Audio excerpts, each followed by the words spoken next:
To win or to tank, what should Bulls do? Write on the channel, leave your like and your comment. Here it is very important for us to know your opinion, beauty. Here we go. With 17 games left, the Bulls are within reach of a playoff berth or a top 4 pick in the draft, pending next month's result. The Chicago Bulls had a disappointing season, to say the least. Entering the home stretch of the schedule, they hold a 29-36 record, good for 11th in the Eastern Conference. Chicago is 1.5 games away from the play-in tournament and just 2 games away from the top 4 in the lottery. What should Bulls fans be rooting for the rest of the season? Winning and making the playoffs would show what the Bulls are built on, which is continuity.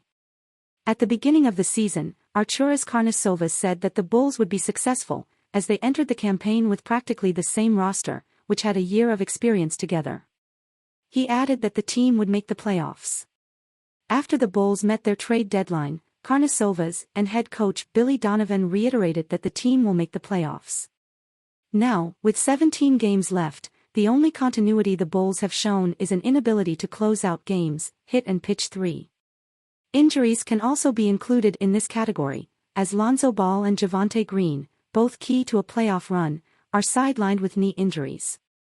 Sunday's 125-122 loss to the Indiana Pacers put the aforementioned continuity issues on full display. The Bulls took a 10-point lead only to squander it before halftime. Then a slow second half for Chicago allowed Tyrese Haliburton to take control of the game and lead the Pacers to victory. Indiana attempted 44 three-pointers, while the Bulls took just 22 from beyond the arc. Rebounds were nearly even as the Pacers knocked down 35 and the Bulls grabbed 33, but 13 of the Pacers' sacks were on the offensive end. That kind of game script is what Bulls fans would see in the playoffs. Karnisovas wanted continuity and he got it. The Bulls are what they are at this point, and this is a team unprepared for a playoff. After years of Garpax-era tanking, that option doesn't seem appealing right off the bat, especially since the Bulls don't have a first-round pick in 2023. The Orlando Magic currently own the rights to Chicago's first-round selection this year as part of the Nikola Vucevic trade, but the Bulls would retain him if he were a top 4 pick.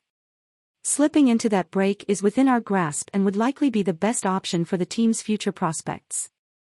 Ironically, the Magic is the team the Bulls would be fighting for number 4. It is evident at this point that the 2022-23 Chicago Bulls are a ship without a rudder.